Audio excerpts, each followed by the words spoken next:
Heat നമ്മൾ medium ഹീറ്റാക്കി മാറ്റുക. Maximum ഇത് വേറിട്ട രീതിയിൽ തന്നെ, അതായത് ഒരുപാട് കട്ട പിടിച്ചിടാതെ ഇങ്ങനെ മാറ്റി ഇടുന്നതാണ് ഏറ്റവും നല്ലത്. മീഡിയം ഹീറ്റ് മാത്രം കൊടുക്കുക, അതല്ലെങ്കിൽ അതിന് പുറം ഭാഗം മാത്രമേ വേകുകയുള്ളൂ, അകത്ത് വേവില്ല.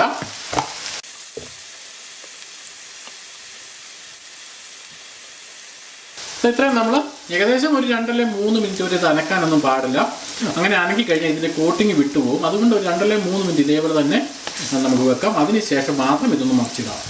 ഏകദേശം ഒരു 5 മിനിറ്റ് ആകുമ്പോഴത്തേനും ഇതുപോലെ നല്ല രീതിയിൽ ഫ്രൈ ആയി വരും. നല്ല ക്രിസ്പി ആയിരിക്കും. അതാണ് ഇതിൻ്റെ ഏറ്റവും ഇമ്പോർട്ടൻറ്റ്. അതുകൊണ്ടാണ് ഞാൻ നേരത്തെ പറഞ്ഞത് മീഡിയം ഹീറ്റ് മാത്രമേ ഇടാവുള്ളൂ, എങ്കിൽ മാത്രമേ നമുക്ക് നല്ല ക്രിസ്പി ആയിട്ട് വരുള്ളൂ. ഇപ്പോൾ ഇതിൻ്റെ നിറം തന്നെ മൊത്തത്തിൽ മാറിയിട്ടുണ്ട്, നിങ്ങൾക്ക് വ്യക്തമായിട്ട് കാണാം.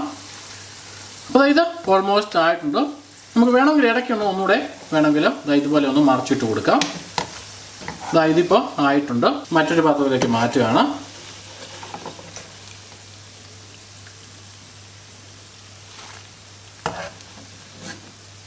ഇതിനുശേഷം നമുക്ക് ബാക്കിയുള്ളതും കൂടി വറുത്തെടുക്കാം.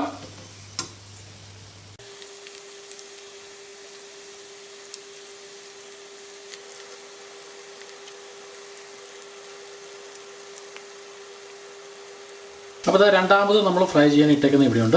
ഇനി ഇത് ശരിക്കും ഫ്രൈ ആയിട്ടുണ്ട്. ഈ സമയത്ത് നമ്മൾ ചെയ്യേണ്ടത് ഒരു കറിവേപ്പില ഇതുപോലെ എടുക്കാം. അതിനുശേഷം ഇതിന് മുകളിലേക്ക് ഇട്ട് കൊടുക്കാം. അപ്പോൾ ഈ കറിവേപ്പില കൂടെ ചെറുതായിട്ട് ഒന്ന് ഫ്രൈ ആയിട്ട് വരും. അതിൻ്റെ സ്മെല്ല് വരും, അതിൻ്റെ ടേസ്റ്റ് ഫ്ലേവർ എല്ലാം ഇതിലേക്ക് വരും.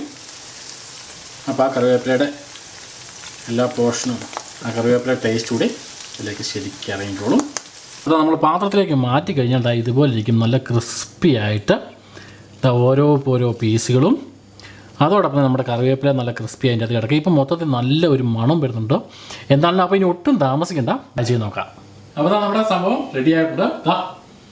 നല്ല സ്മെല്ല് തന്നെയുണ്ട് കറിവേപ്പിലയുടെ, അതോടൊപ്പം തന്നെ മസാലകളുടെ മറ്റെല്ലാ കൂട്ടിൻ്റെയും കൂടെ നല്ല അടിപൊളി സ്മെല്ലുണ്ട്. പക്ഷേ ഇങ്ങനെ പെട്ടെന്ന് കണ്ടു കഴിഞ്ഞാൽ തന്നെ, ഇങ്ങനെ കണ്ടു കഴിഞ്ഞാൽ തന്നെ സത്യം പറഞ്ഞാൽ ഇത് വെണ്ടയ്ക്കാണെന്ന് ഒരു മനുഷ്യനും പറയത്തില്ല, ശരിയല്ലേ? നല്ല എന്താണ് കൊഴുവ ഫ്രൈ അല്ലെങ്കിൽ BDO ഫ്രൈ എന്നൊക്കെ നമുക്ക് തോന്നും പെട്ടെന്ന്.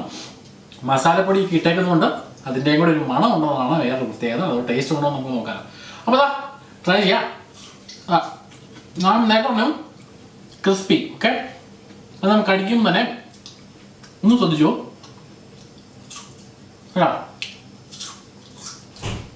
കേട്ടോ. നല്ല കരമുറാന്ന് പക്കാവടെ കഴിക്കുന്ന പോലെ നല്ല ക്രിസ്പി ആയിട്ടാണ് വന്നിരിക്കുന്നത്. സോ അതൊരു ടിപ്പിക്കൽ ടേസ്റ്റ് അല്ലേ ഞാൻ പറയാൻ തന്നെ.